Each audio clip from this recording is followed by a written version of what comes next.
Thank you.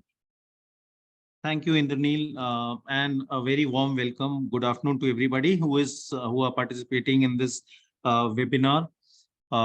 We have called it the Decoding of the Finance Bill 2023 for the charitable organization. So this particular session today for about an hour will actually be focusing on charitable institutions, not the entire finance bill.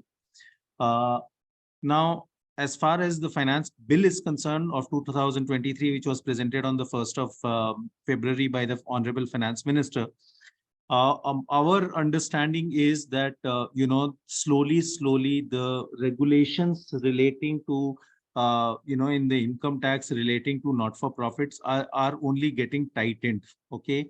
And therefore, as we have been saying this time and again, that we need to understand what these, changes are, so that, we are prepared for embracing those changes and addressing those changes in our daily day-to-day operations at the organization level.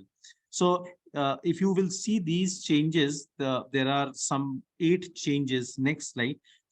There are 8 very specific changes that have been made in the finance bill of 2023. This is for 12AB and 1023C entities. You would all know that 1023C, there are 2 regimes of registration under the Income Tax Act.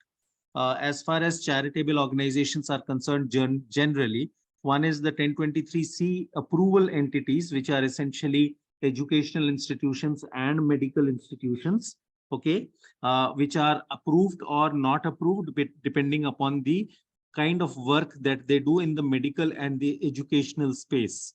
The others are, which are what we are normally are the 12AB entities, the 12AA earlier, and now the 12AB entities after the new regime has come into force. Please remember that the government had earlier, there was a lot of distinction between 1023C entities and 12AB entities, but that distinction or privilege that was given at times to 1023C entities has been taken away.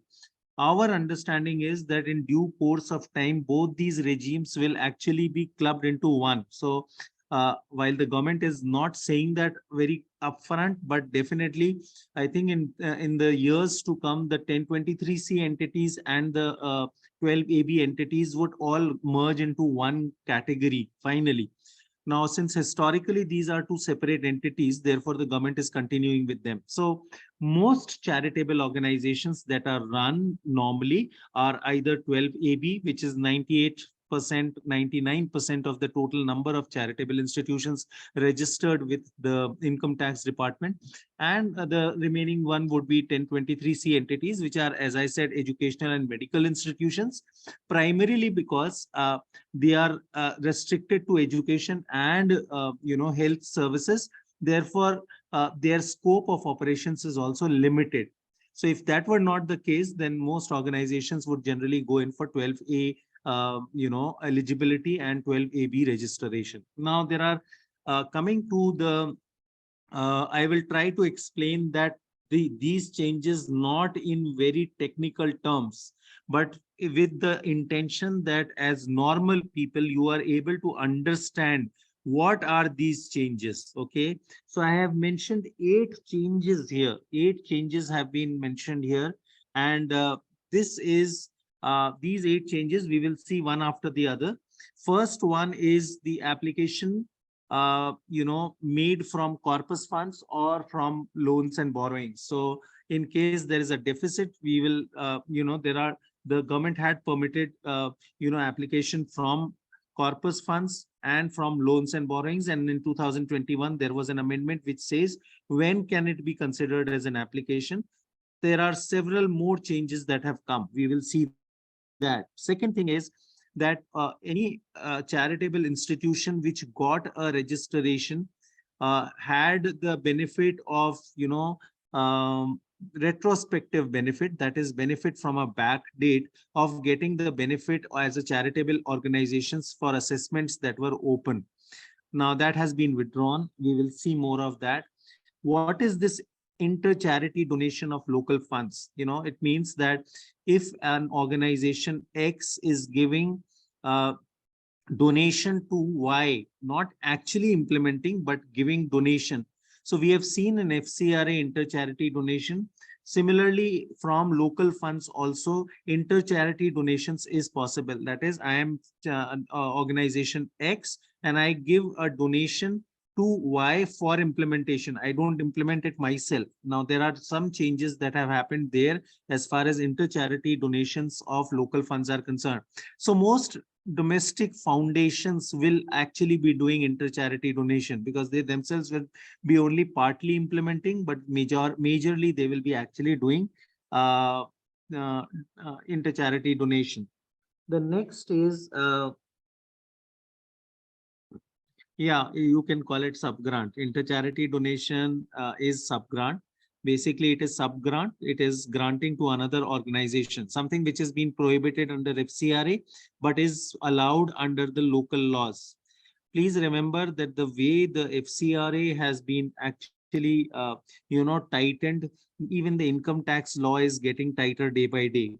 So that needs to be clearly understood. We have been talking about this all these whiles that uh, uh, the income tax law is also getting more or less in line with what they have already the government has done for the FCRA, and therefore you can make a comparison between the two. Fourth point is relating to exemption not available if you have filed your return beyond the due date. Okay, so that the exemption or benefit of section 11 will not be available for you.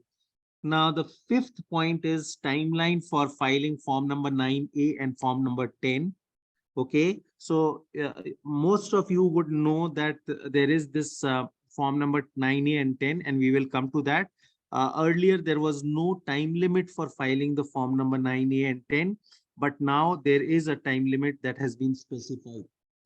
Coming to point number 6, which is for existing charitable entities which are already doing charitable work, the route for getting provisional registration has been withdrawn. Okay, so you can, if you are an existing charitable institution, you will be now required to go in only for regular registration. We will see that we have already seen the new regime of registration of provisional as well as normal registration or re-registration. Now there is, the exit tax or what is called as accreted tax under section 115 TD, which you have already seen. Now that is now being extended to certain other situations, which we will also see. They have also expanded the list of specified violations, which will, mean that cancellation of registration is possible. Now, if you remember, and we will see that in 2022, the government had, detailed what is a specified violation. And if there was a specified violation, then that specified violation would, call for a process of cancellation of registration by the PCIT or the CIT. So in that case, there are some more additions that have been added to these specified violations. So the government is, in terms of compliance and in terms of ensuring that there is more and more tightness, is actually increasing the regulatory mm, uh, news around charitable institutions, and therefore it is very important to know this. Now let us see one by one what these are and what it means to you as charitable organization. Next slide. So we come to the first one, which is application. So if you have made any application, you please remember that when we talk about expenditure in the terms of the Income Tax Act, we call it application. Now, when you make, so if you have made application out of corpus fund, you would know are funds which which are mandated as corpus funds, which are not to be utilized normally. Only the income has to be utilized, and they have to be protected on the capital side. Or if you have used loans and borrowings, then for meeting your expenditure, those are applications made from corpus funds or corpus or loans and borrowings. Now, when does this happen? It happens in a situation where your income may be less than your expenditure. If you have a deficit in terms of your income, Now, what had happened is that, because the loans and borrowings and corpus fund utilization was being misutilized in the Finance Act of 2021, the utilization of corpus fund and the loans and borrowings was permitted, was they continued to permit it, but they said that this will not be treated as application. So in a particular year, after 1/4/2021, if you are utilizing corpus fund for your activities, or you are resorting to loans and borrowings for your activities, these will not be considered as application. So आप computation बनाते हैं अपना, then and in the computation you have the income side and you have the application side. Now in the income side, since corpus fund and loans and borrowings do not feature as part of the income in the computation, therefore the government said, well, they will not be also treated as application. So if you have spent any money out of corpus fund or from loans and borrowings, it will not be treated as application in the year in which it has been, spent, or the corpus funds have been spent.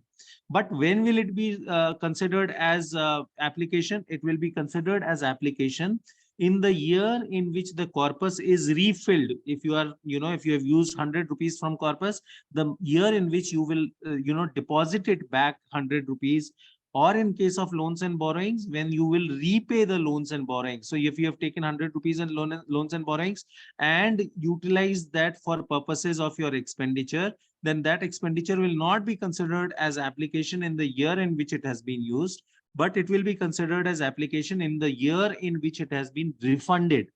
Now, that was the provision that had been introduced in Finance Act 2021.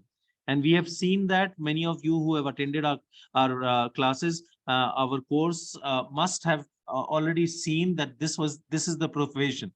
Now, इसका मतलब क्या है, that अगर आपने अपने corpus से या loans and borrowing से कोई एक्टिविटी करी है, कोई एप्लीकेशन किया है, तो जिस साल उसको आपने यूज करके किया, उस साल में उसको एप्लीकेशन नहीं माना जाएगा. एप्लीकेशन किस साल माना जाएगा? जब आप उसको रिप्लेनिश करेंगे कॉर्पस को, या when you will return the loans and borrowings. Okay, now please remember that in case of the corpus, there is an additional requirement now from 1st April 2021 that the corpus funds has to be invested only in 11(5) modes of investment.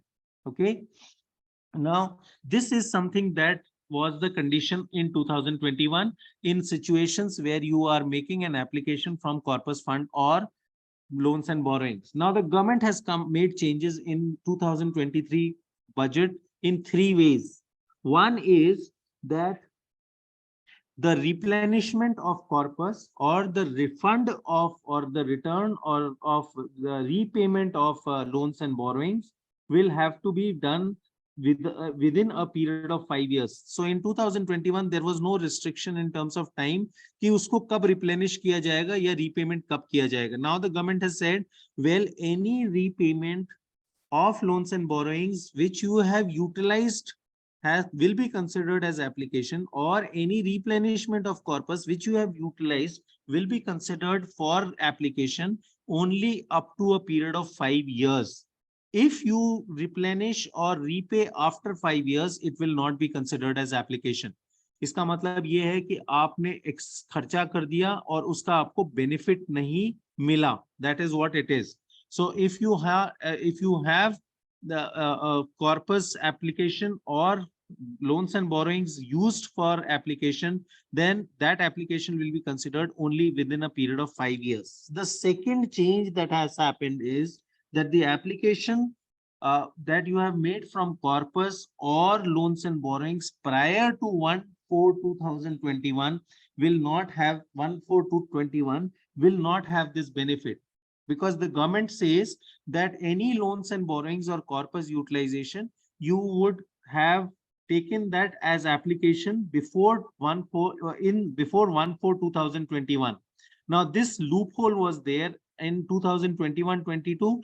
Also, some people might have actually taken advantage of this, but they are saying, and 22-23, but they are saying that any application that you have made out of loans or borrowings or from corpus will not be considered for for being treated as application for replenish while when you replenish or you repay from 1/4/2023, अगर 1/4/2021 से पहले का वो application है तो okay, that is the second provision. The third provision that is there is that the corpus or loans that you have taken and applied should be specified, should meet the specified conditions or should be eligible expenditure. We all know that if you have not deducted TDS on income, okay, then you are violating section 140 AIA. In terms of, we know that if you have to deduct TDS, you will have to deduct TDS. It is applicable to charitable organizations also. Otherwise 30% of that total amount will not be allowed. Similarly, in 40A3, which is cash payment more than 10,000 rupees in a particular day to a particular person, more than 10,000, that will not be allowed for purposes of application. Okay. Similarly, corpus donations will not be allowed. Donation out of corpus. Okay. Benefits that you might provide to specified persons under section 13. We have already seen what are those benefits. So all these should not be spent outside India. Any monies not used for meeting a previous deficit. All those, if the money is used for, if the corpus fund or the loans and borrowings are used for these kind of things, then they will be disallowed in terms of being treated as an application. Okay. So these are the three conditions that have been introduced. One condition that agar aapne corpus or borrowing से application किया है, तो वो application को आपको वापस refund या replenish या रीपेमेंट 5 साल का अंदर मैक्सिमम करना है, otherwise it will not be allowed. The second is that any utilization of corpus fund or loans and borrowings which has been done prior to 1/4/2021 will not have the benefit of being considered as an application when it is replenished or repayment has been made, which means that earlier time के आपने corpus और borrowings 1/4/2021 से पहले अगर लिया हुआ है तो उनके एप्लीकेशन आपको नहीं मिल पाएंगे, क्योंकि सरकार ये कर रही है कि उस समय आपने कॉर्पस यूटिलाइजेशन करने के टाइम उसको एप्लीकेशन दिखा दिया होगा, so there will be a double count. Okay, and the third one, of course, is that the corpus donation and loans and borrowing, that application will be considered only for eligible expenditures. So there are certain situations which are specified, that is, you have to ensure that the money is spent for charitable purposes are subject to certain disallowances. So I have mentioned the certain disallowances also, which will not be considered when you will calculate the amount of application that has been made from corpus or from loans and borrowings. Okay. Next. The second one is what is called as retrospective section 11 exemption benefit has been withdrawn. Now, what had happened in 2014 was, aap samajiye that in 2014, there was an amendment made to section 12A, which is our section which provides for conditions for eligibility, where three provisos had been inserted, which said that if a particular organization has obtained a 12AA or 12AB registration, okay, then the benefit of section 11, that is taxability, that is chapter 3 benefit or non-taxability of their income, will be available to them for all open assessments as on the date of registration. So they used to get retrospective benefit, which was an enabling provision. Wapis, I am repeating that if you had prior to the finance bill 2023, if you had been given, if you were not registered, but you were given a registration under 12AA or 12AB as the case may be, then if there were open assessments, the law presumed that unless there is a change in your object, and if there were no change in your object, the benefit of charitable activity should also be made applicable retrospectively, so that you get the benefit of section 11 exemption from income. Now, that was the case as far as 12A2 amendment was concerned. This was actually a benefit to organizations so that they could have claimed the benefit of section 11 for previous years where assessment had not been completed. Now, in the finance bill of 2023, okay, these provisions which were enabling provisions in section 12A2, okay, have been deleted, which means that if you are now registered and if you have open assessment proceedings, then the benefit of section 11 may be denied by the assessing officer. Now, this is a fairly damaging provision situation that has happened. Basically, the government wants to say that if you are not registered as on a particular date, why should the retrospective benefit be given? And there were a large number of court cases. So that has been rationalized by saying that any assessment that is there before you got registered might be treated as an assessment as though you were not registered and getting the benefit of section 11. In that case, the section 11 will not come into force. This will be applicable from the financial year 2023-24. So if there are open assessments prior to the date of your registration, then that benefit you will not get of section 11. That is the second point that has been mentioned. Okay, next. The third is what is called as inter-charity donation of local funds. Now, you would all know that inter-charity donation of foreign funds is not permitted, but inter-charity donation or sub-granting of local funds is permitted. Okay, so that is something that organizations do, and most foundations which are local foundations are making and there was no restriction in terms of how much of that inter-charity donation can be given or not given. Okay, that was completely, that entire amount of inter-charity donation was treated as an application. So when the donor was making its own computation, then the entire amount of donation that it was making was considered as application. Okay, and barring any corpus donation will not be treated as eligible donation for purposes of that is restricted, that there is no possibility of a corpus donation actually being eligible for as an application. But other than corpus donation, normal donation for program activities, that was completely allowed as an application 100%. Now, what the finance bill has done is that it has reduced the the amount of application to 85% of the donation made by a foundation, which is all again 12A or 1023C entity, to another such entity. Now that means that the donor, a local donor, which is a local charitable institution, will not be able to claim the entire amount of donation that it is making to third-party organizations, which are again 12AB and 1023C registered. They will not be able to get 100% of that particular amount as benefit. So say, for instance, there is something like Axis Bank Foundation, all right, just for the sake of sake. Now it is a registered entity under the as a charitable entity, and it does most of its activity through donations. Till now, the entire amount of donation that it was making to other charitable organizations, which is organizations like us, were 100% eligible application or expenditure for application. Now it will be only 85%. Okay. Therefore these organizations, so what does it do?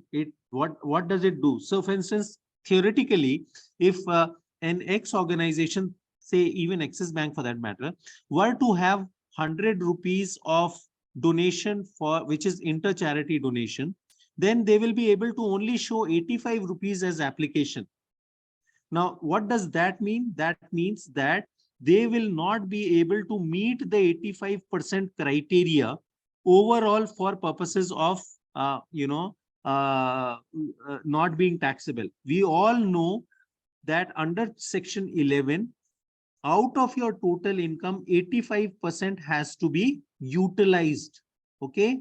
Now, in that case, 85% utilization means that you have to have, you can get standard deduction or, statutory exemption of 15%, that you all know that out of your 100 rupees of income, 15% of that is a statutory deduction that is being provided to you. So you have to only ensure that 85% is actually spent. Now, in the case of such inter-charity donation, because the donor will not be able to claim 100% application for the donations that it will make, it will be bound to either pay tax or to apply for accumulation, because it will not be able to utilize the entire, you will not be able to meet the 85% threshold. So one thing is that that particular unutilized money, it might have to go in for accumulation. And again, what do you do with that accumulation? Because that accumulation will keep on accumulating. And at the end of 5 years, if you have accumulated, then that particular amount will become taxable.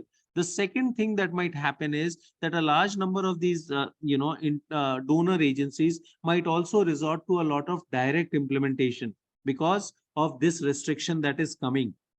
So the reason why this 85% rule has come in is that a large number of donors, one after the other, were parking monies as, giving money, in multiple ways, in layers rather, and claiming, all of them claiming 85%. So that is why the government has actually tried to control this misuse of the provision relating to inter-charity donation.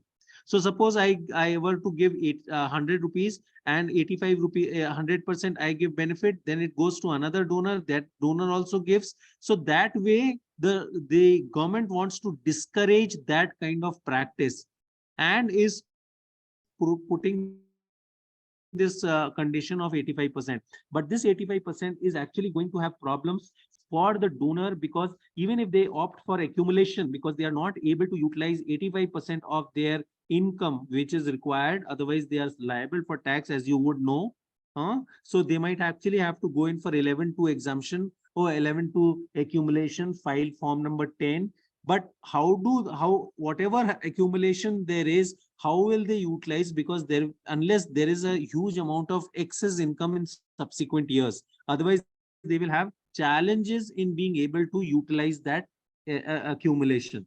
So this is going to be a challenge for the donor agencies, and this donor agencies challenge, how they will set up and how they will meet it versus their inter-charity donation activity versus their direct implementation activity, is something we will need to see. Next slide. Now, so if you all know that, charitable organizations are supposed to file their returns by 31st of October. This is under 139(1). So if you have 139(1), then you have normally your returns to be filed by 31st October. We all know that. Okay. So, but if there's a case of belated return with penalty, which is under 139(4), which allows you to file your delayed return up to 31st of December. These were the two provisions earlier. So the due date could be considered as 31st October and can be considered as 31st December also. And your Section 11 benefit was, intact. There was no problem. In 2022, that is last year, the government had introduced what is called as ITR-U, which is called updated ITR. All right. Now, this updated ITR provided a facility where you could update your ITR up to a period of 2 years. Now, this is something that was also available to charitable organizations. So you had which was 139(8). So you had the benefit of 139(1) normal return, 139(4) which is belated return or delayed return, and you had the benefit of 139(8) which is the updated return.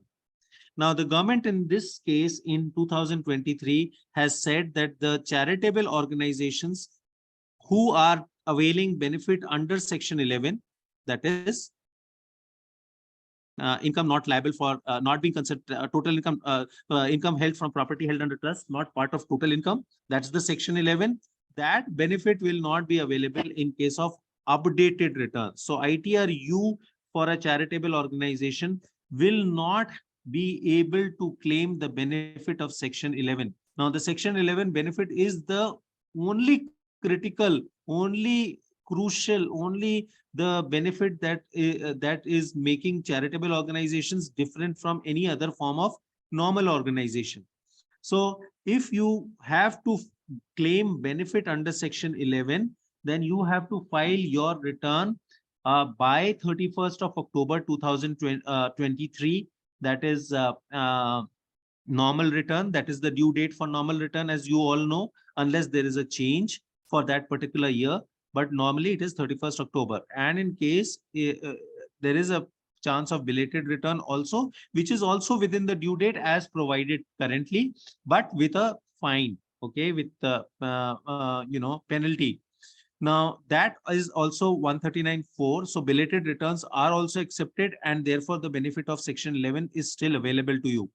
But the benefit of section 139(8), which is updated return, will not be giving you the benefit of section 11. In that case, the section 11 benefit will be withdrawn. So what it indirectly means is कि आपको अपना जो भी return file करना है वो return आपको 139(4), 139(1) या 139(4) के बेनिफिट के साथ ही मिलेगा.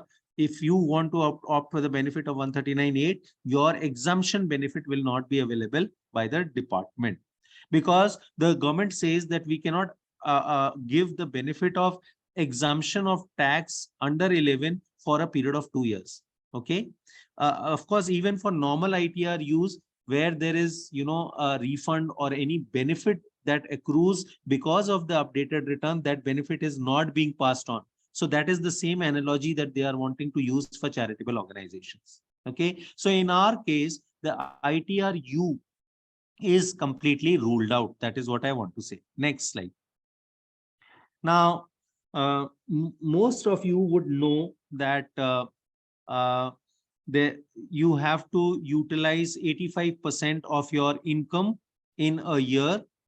Okay, there are no benefits of any deficit from the previous year getting adjusted. So today, what happens is that you have to have income for that year, and you have to have application, which is expenditure for that year. Only those two will be counted. And section 11 says that if you use it for charitable or religious purpose within India, then 85% of that income has to be utilized, which means that just as individuals get standard deduction, you get standard deduction of 50,000 in your income tax return. Similar to that, there is a statutory deduction that is being provided to charitable organizations, for which the government doesn't ask any question. So it says that after, the charitable organization has to apply 85% of its total income, which means the 15%, no questions asked. Now, you would know that if the 85% is not applied, then either you go in for tax, or you have two options available to you. One option is what is called as deemed application, which is that particular unutilized income can be carried forward for a period of 1 year. And that is what is called as deemed application, for which you need to file form number 9A. You remember that?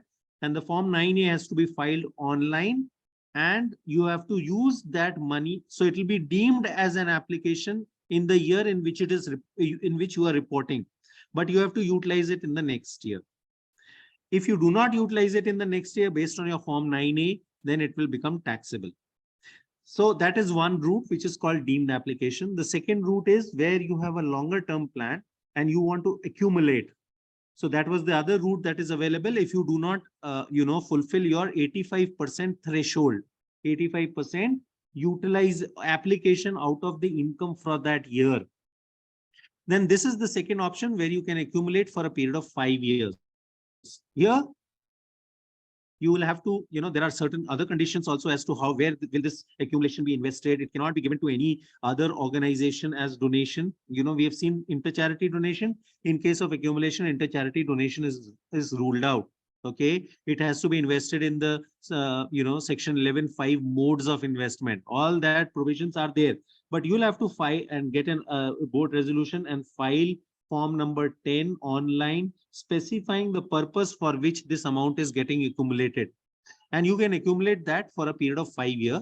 In the 5th year, if it is not utilized, then it will become taxable. These are the provisions relating to, deemed application and accumulation, where you are not able to utilize 85% of your income. Okay, these are the provisions. All of you would know that. Now, these 9A and 10 form, the provision currently was that there was no deadline for them. But it was what was being mentioned, you need to file it before the due date of the income tax return. So a large number of organizations used to file it before 31st or on 31st of October. Sometimes they used to file it after filing the ITR 7. So a lot of mismatches were noticed by the department, and every year the CBDT had to come up with a notification condoning, saying that you please apply for condonation because you have not filed your 9A and 10 on time. Okay. So you all know that the audit report for a charitable organization for a 12A entity under 12 and under form 10B is to be filed by 30th of September by your auditor. Now, the form 10B, which is the audit report, also contains details of how much has been your application, how much will you, will be the deemed application, how much will be the accumulation, how much have you utilized from the previous year's accumulation or deemed application. All that detail is coming. Now, which means that your computation has been done, and the 9A and 10 forms should be filed much before the 10B. So in short, what I am saying is that the department now has specified due dates for all the 3 types of forms and returns that have to be filed by a charitable organization annually. Now, 9A and 10, they are saying, has to be filed 2 months prior to the due date of filing of income tax return under 139(1). What is the date of 139(1) for a charitable organization? 31st October. So that 2 months prior to that means by 31st August of 2023, if you are opting for deemed application or accumulation, that is in situations where your income is more than your application, then you will have to file form 9A and 10 by 31st of August 2023 for financial year 22-23. Okay, only then will the benefit of deemed application and accumulation will be given to you.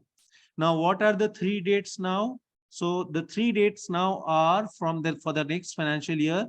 Form 9A and 10 has to be filed by 31st August, which means that you will have to complete your audit much before 31st August. Okay, why? Because once you have completed your audit, will you then prepare your computation of income, which will show whether there is a deficit in terms of your, whether there is a deficit in your application, which means your income is more than your application. So sometime around early September, August is when you will have to finalize your audited financial statements. That is what is the meaning. Second thing is that these deadlines mean that if you do not file it, even if you are eligible and do not file it by those due dates, then the benefit will not be given to you. I have already said several times that all benefits under income tax law are conditional. The benefits are available, but they are subject to conditions. Okay. So in case of 9A and 10, now from next year onwards, the date, unless it is extended, will be 31st August. For 10B, the date will be 30th September, and ITR 7, which is your income tax return for a 12AB entity, will be 31st of October. Now, which means that you'll have to hurry up to ensure that your audited financial statements are prepared and your audit gets closed. Only then you will be able to finalize your form number 9A and 10. Next slide. Now, the provisional registration for existing entities has been rolled back. Okay. Now, what had happened when the new regime of registration had come? Just think about it. In 2021, when the new scheme for registration had come, actually it had come in 2020, but then deferred to 1st April 2021. Now, there are two types of entities that are there. Okay. So the two types of entities are new entities. You know that there are new entities and there are existing entities. New entities mean that those entities which did not start their charitable activity. Existing entities which had started their charitable activity. Now, what new entities, there is no change. New entity means no charitable activity has started. You will apply for provisional registration and then you will go in for normal registration.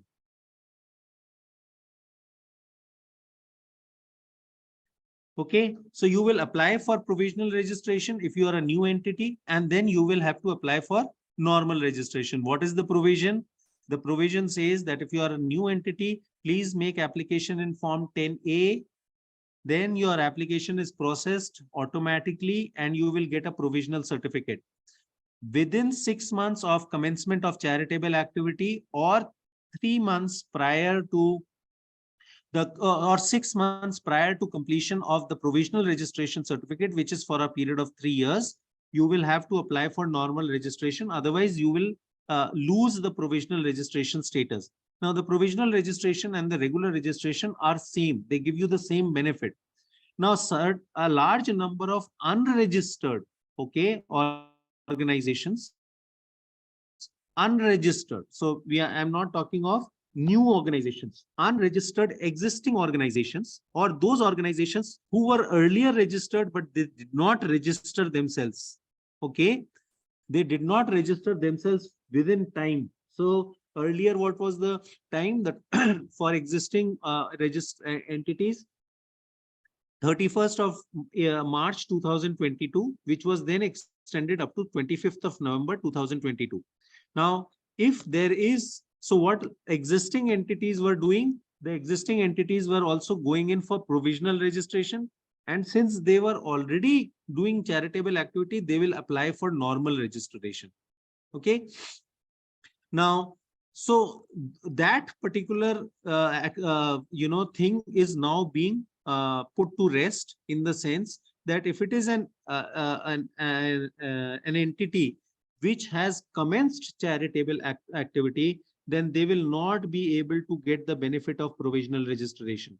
If they are not registered, then they will have to get their registration as normal registration after a process of due inquiry. So the two-stage benefit that was available for existing entities is also now taken away. It's only available for new organizations. New organization meaning those organizations who have not spent a single rupee on charitable activity. They are brand new organizations. So the provisional registration facility is now available only to such brand, even if you have spent 1 rupee on your activities, then that on charitable work, then you would have it had been assumed that you have started charitable activity. In that case also, you will not get the benefit of provisional registration. So what had happened was that a large number of existing charitable organizations who were not registered, or who were registered but did not register in time, they were also taking undue advantage of that provisional registration route, which was actually available only for new entities.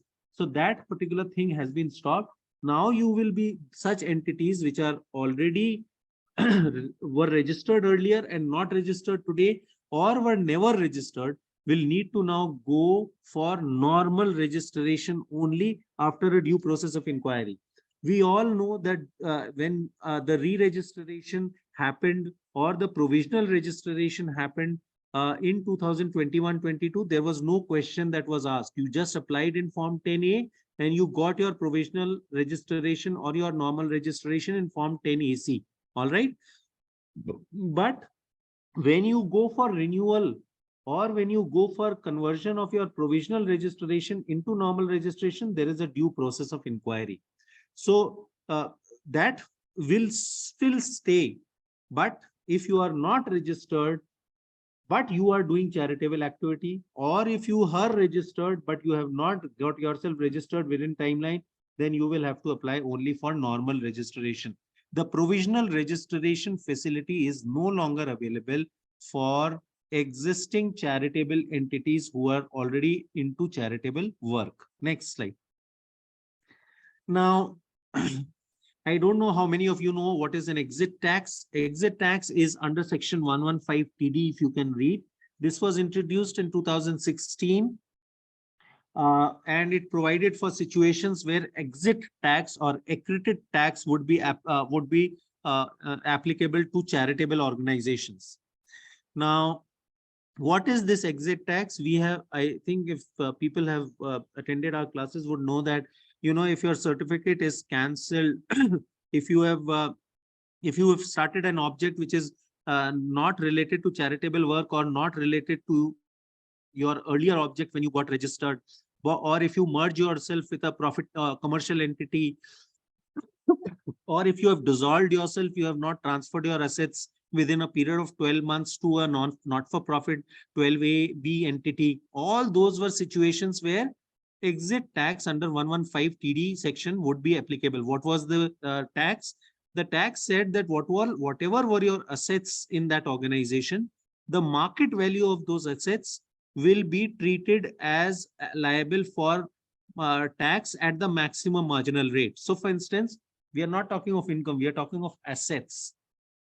Now assets agar suppose kisi organization ke andar 100 rupees ke hain, okay, that is 100 rupees, 1 lakh rupees for instance, but the market value is 10 lakh, the fair market value will be ascertained and 30% of that will be taxed as accredited tax or exit tax in case you fall in one of those 4 or 5 conditions that I mentioned to you. Now what has happened, and this is the one provision which means it is similar to the FCRA provision, which says that if you do not get your renewal, okay, if you do not apply for renewal after 5 years, if you do not convert your provisional registration into normal registration, or you do not re-register, okay, if you do not re-register, for instance, if you have not registered yourself for reasons and you do not re-register yourself, but you want to continue, then in those situations, the provision of exit tax will be applicable. Now, which means suppose you had started, you had got a registration for 5 years.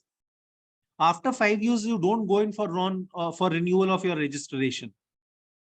In that case, you will fall under section 115 TD and you will have to pay exit tax. This is one very, very damaging thing that is happening.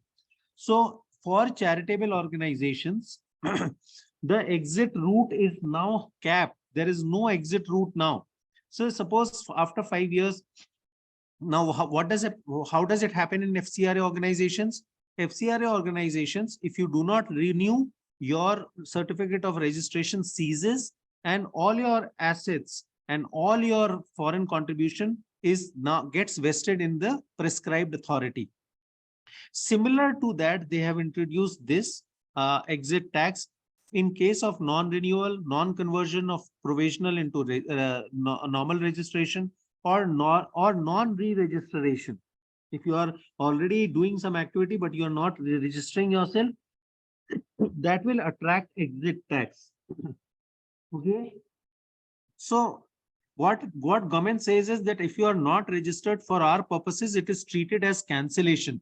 So I had said that in 115 TD, if your certificate is cancelled, the government is deeming that these situations will also tantamount to something like cancellation from the date on which it was due. So if your renewal was due on 30th September 2025 and you do not renew it by 30th September 2025, then you will be within the purview of the exit tax. Okay. Now this means that if you are a charitable organization, it becomes virtually impossible for you to opt out of charitable work with these new provisions. Okay. So the exit route is now stopped unless you pay exit tax. And exit tax is more in case of organizations which have assets. Okay. Which have assets where the market value of the assets is much more than the what is recorded in the books. And that is the most damaging part. If you have an organization where there is hardly any asset, there is very little to lose even if you exit. But organizations which have, big operations or large operations or medium size operations, they cannot afford to exit now from their registration, just like the FCR. Next slide. Now, this is the last provision that we are going to see. These are, so you have specified violations which were introduced in last year in 12 AB4. Now, what are specified violations? The specified violations are violations which, if they occur, then the assessing officer can refer the matter to the PCIT or CIT for recommending that the certificate of registration be cancelled. Now, certificate of registration of income tax means that your exemption status goes, you get into exit tax because your certificate has been cancelled. Now, what were the conditions or specified violations that were there? Let us revisit them because that was introduced into last year in 2022. If you are using income for other than the object, if you have business income, okay, under 11.4, which you have, which is not incidental and for which you have not maintained separate books of accounts. If you are doing work which is private, really for private religious purposes, it's not public. If you have violation of other laws, if there are benefits that have been given to specified persons under section 13, if your activities are non-genuine, if your activities are if your investments are not compliant with section 11.5, that is specifically for corpus and for accumulation, conditions which are mentioned in your registration certificate, which is in 10AC, there are a large number of conditions that are mentioned. If these are also not fulfilled, then these were all specified violations that on the basis of which the assessing officer, your tax officer can recommend for cancellation. It will not happen automatically. It will be after giving you an opportunity of being heard. And the PCIT and CIT will take undertake a scrutiny of that and decide whether your certificate should be cancelled or your certificate should not be cancelled. Now, in the finance bill of 2023, two more conditions have been added as specified violation. Why? Because most of the registrations that have been issued, normal or provisional, have been issued based on the self-declaration that has been made by the the assessees. If you remember, when you had filed 10, form number 10A, you have filled that form, and based on the information provided in that form 10A, you have been given a certificate of registration, whether it's a provisional in 10AC or whether it is regular for 5 years in 10AC, provisional 3 years or normal.